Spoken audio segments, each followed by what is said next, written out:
मैं डॉक्टर पप्पूराम कोहली, सह आचार्य राजनीति विज्ञान, राजेश पायलट, राजकीय महाविद्यालय लालसोट। प्रिय विद्यार्थियों, आज हम लोग अमेरिका की संघ व्यवस्था में केंद्रीयकरण की वृद्धि के कारणों का अध्ययन करेंगे। संविधान निर्माताओं ने अमेरिका को कठोर संघीय व्यवस्था के ढांचे में ढाला था, किंतु परिस्थितियां इस प्रकार बदली हैं कि केंद्र की स्थिति अधिकाधिक महत्वपूर्ण होती गई और संघीय सरकार अधिकाधिक शक्तिशाली होती गई। लियोनार्ड का तो इस संबंध में यहाँ तक कहना है कि आगामी चौथाई शताब्दी में राज्य खाली खोखले बन जाएंगे, जो मुख्यतः संघीय विभागों के ग्रामीण जिलों के रूप में कार्य करेंगे तथा जो अपने भरण पोषण के लिए संघीय धौंस पर निर्भर करेंगे।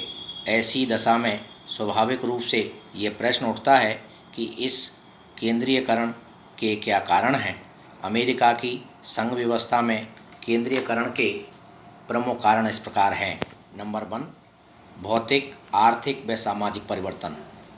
संघीय केंद्रीकरण की प्रवृत्ति का सर्वाधिक महत्वपूर्ण कारण भौतिक, आर्थिक और सामाजिक परिवर्तन कहा जा सकता है।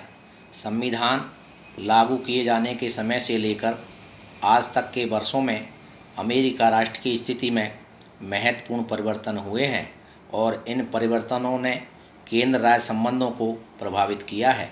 1789 में अमेरिका, जो कि एक छोटा सा अंतर्राष्ट्रीय राजनीति के प्रति उदासीन और सीधी सादी कृषि प्रधान अर्थव्यवस्था वाला राज्य था, उसने विकसित होकर अत्यधिक औद्योगिकृत और आज विश्व में सबसे अधिक शक्तिशाली राज्य का रूप ग्रहण कर लिया है। अमेरिका क्षेत्र का विस्तार, जनसंख्या वृद्धि, आर्थिक और सामाजिक संगठन की बढ़ती हुई जटिलताएं आदि तत्वों ने राष्ट्रीय सरकार के पक्ष में शक्ति संतुलन स्थापित कर दिया है। यातायात, संचार के साधनों और व्यापार के व्यापक विकास, महान यांत्रिक प्रगति और अंतर्राष्ट्रीय निगमों के उदय ने ऐसी समस्याओं को जन्म दिया जिन्हें नियमित और नियंत्रित करने का राज्यों द्वारा प्रदान किया गया, लेकिन वे असफल रहे। नागरिकों के द्वारा अब ऐसी सेवाओं की मांग की जाने लगी जिन्हें प्रदान करने में राज्य न तो समर्थक थे न ही इच्छुक।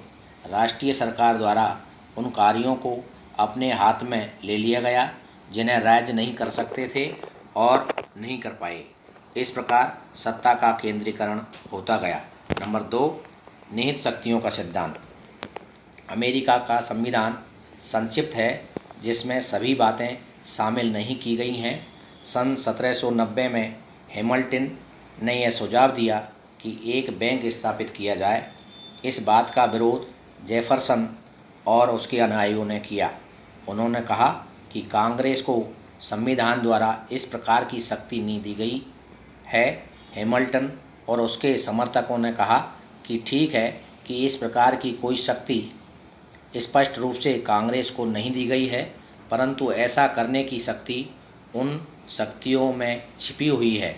उन्होंने कहा कि संविधान में कांग्रेस को राष्ट्रीय वित्त और मुद्रा तथा नोट का नियंत्रण दिया गया है और ये कहा गया है कि संविधान द्वारा संयुक्त राज्य अमेरिका की सरकार को दी हुई सब शक्तियों को क्रियान्वित करने के लिए कांग्रेस के दोनों सदनों को कानून बनाने का अधिकार है।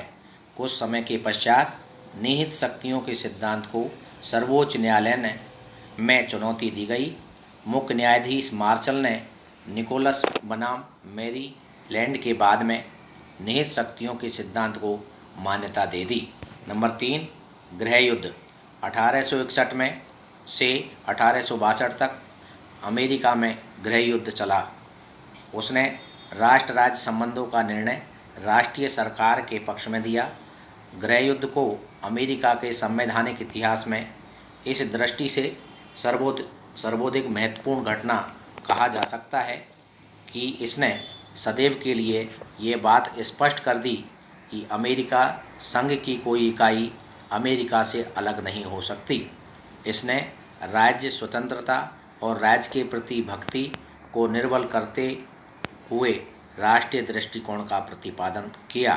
राष्ट्रपति अब्राहम लिंकन ने दास्ता के अंत में जिस जहाज का परिचय दिया था उसमें यह स्पष्ट हो गया कि केंद्र राज्यों द्वारा दी गई किसी भी चुनौती का सफलता के साथ सामना करने में समर्थ है।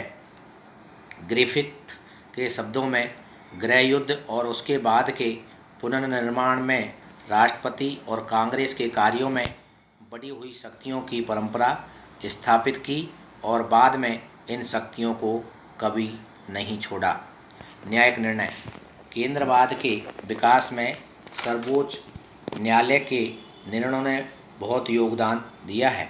न्यायालय द्वारा संविधान के विभिन्न उपबंधों की व्याख्या इस प्रकार होती गई कि संघीय सरकार की शक्ति में पर्याप्त वृद्धि हुई। न्यायाधीश मार्शल ने केंद्रीय सरकार की शक्तियों में वृद्धि की दृष्टि से महत्वपूर्ण कार्य किया। उन्होंने अनेक विवादों में केंद्रीय सरकार के पक्ष में निर्णय दिए। उनका कहना था कि राज्य सरकारें जनता द्वारा चुनी हुई है तो केंद्रीय सरकार भी जनता द्वारा चुनी हुई है, अतः उसे भी देश हित में कानून बनाने का उतना ही अधिकार है जितना कि राज्य सरकारों का। नंबर 5, राज्यों को अनुदान। अमेरिका में राष्ट्रीय सरकार राज्यों के सामाजिक कल्याण के अनेक कार्यों के लिए आर्थिक सहायता देती है। राष्ट्रीय सरकार राज्यों को यह सहायता कुछ शर्तों के साथ देती है। सबसे बड़ी शर्त यह है कि सहायता जिस उद्देश्य के लिए दी जाए उसी पर खर्च हो। सहायता के बदले में राज्य सरकारें यह शर्तें स्वीकार करती हैं कि राष्ट्रीय सरकार की विकास योजनाओं और नीतियों की स्वीकृति देने का अधिकार होगा। ऐसा भी देखा गया है कि अपने प्रदेश के विकास की दृष्टि से राज्य सरकार केंद्रीय सरकार को अपनी शक्तियां आर्थिक कारणों से स्वयं सौंप देती है। उदाहरणार्थ, सड़क निर्माण राज्य का कार्य है, परंतु अब केंद्रीय सरकार ने सारे अमेरिका में सड़कों का जाल बिछाना चाहा तो एक भी राज्य ने मना नहीं किया।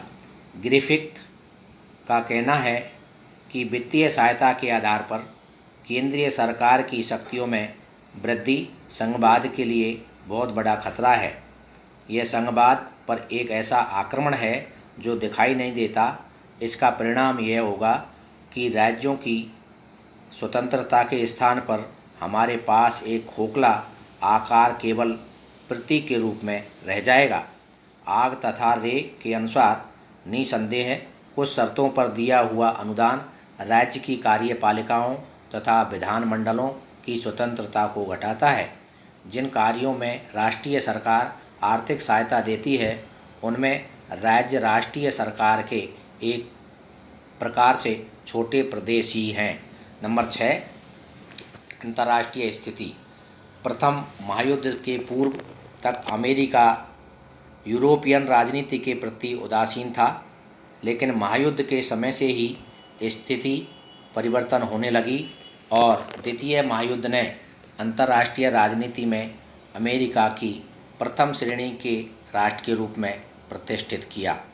महायुद्ध के बाद शीत युद्ध की जिस राजनीति का उदय हुआ उसमें संयुक्त राज्य और सोवियत संघ एक दूसरे का विरोध करने के लिए तत्पर थे और सैनिक तत्परता की इस स्थिति में केंद्रीय सत्ता का शक्तिशाली होना अवश्यभावी था। लियोनार्ड ने कहा था कि रूसी भालू ही स्पष्ट रूप से वह राक्षस है जो हमें केंद्र की ओर बढ़ा रहा है। 1964 से 70 तक अमेरिका द्वारा वियतनाम युद्ध में भाग लिए जाने के कारण संघीय केंद्रीकरण देखा गया। आज एकल ध्रुवीय विश्व अमेरिका विश्व की एकमात्र शक्ति की स्थिति में अमेरिका ने अंतर्राष्ट्रीय राजनीति के प्रति अपने दायित्व को बहुत बढ़ा लिया है और संघीय केंद्रीकरण में और अधिक वृद्धि हुई है। नंबर 7, केंद्र के प्रति जनता का परिवर्तित दृष्टिकोण। 1930 के आर्थिक संकट के समय बेरोजगारी आदि की समस्याओं को राज्यों के द्वारा हल नहीं किया जा सका। राष्ट्रपति रूजवेल्ट ने नवनिर्माण आर्थिक नीति अपनाकर ही इन्हें हल किया। इसी प्रकार प्रथम महायुद्ध में राष्ट्रपति विल्सन और द्वितीय महायुद्ध में फ्रैंकलिन डी रूजवेल्ट ने अमेरिका राष्ट्र का सफलतम पूर्वक नेतृत्व किया। इन बातों के परिणाम स्वरूप वर्तमान समय में अमेरिका नागरिक राज्यों की अपेक्षा केंद्र के प्रति ही श्रद्धा और सम्मान रखते हैं। प्रजातंत्रात्मक व्यवस्था में जनता की इस प्रवृत्ति ने केंद्र को और सफलता प्रदान की है। नंबर 8, संवैधानिक संशोधन। समय समय पर अमेरिका संविधान में जो संशोधन होते गए उनके कारण भी केंद्रीय सरकार की शक्तियों में वृद्धि होती गई। उदाहरणार्थ 16वें संविधान संशोधन द्वारा केंद्रीय सरकार को आयकर लगाने की शक्ति प्रदान की गई। इसी प्रकार 15 तथा 19वें संविधान संशोधन द्वारा मताधिकार का विस्तार किया गया।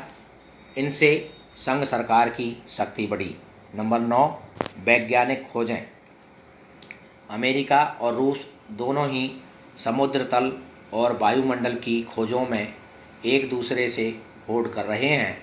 ऐसी परिस्थिति में राष्ट्रीय सरकार अपने देश के मान और प्रतिष्ठा को विश्व भर में बढ़ाने के लिए करोड़ों डॉलर खर्च कर रहे हैं। यह कार्य राज्य सरकारें नहीं कर सकती, इसलिए राज्यों के प्रति लोगों की भावना घट रही है और लोग संघीय सरकार के नेतृत्व की ओर देखने लगे हैं।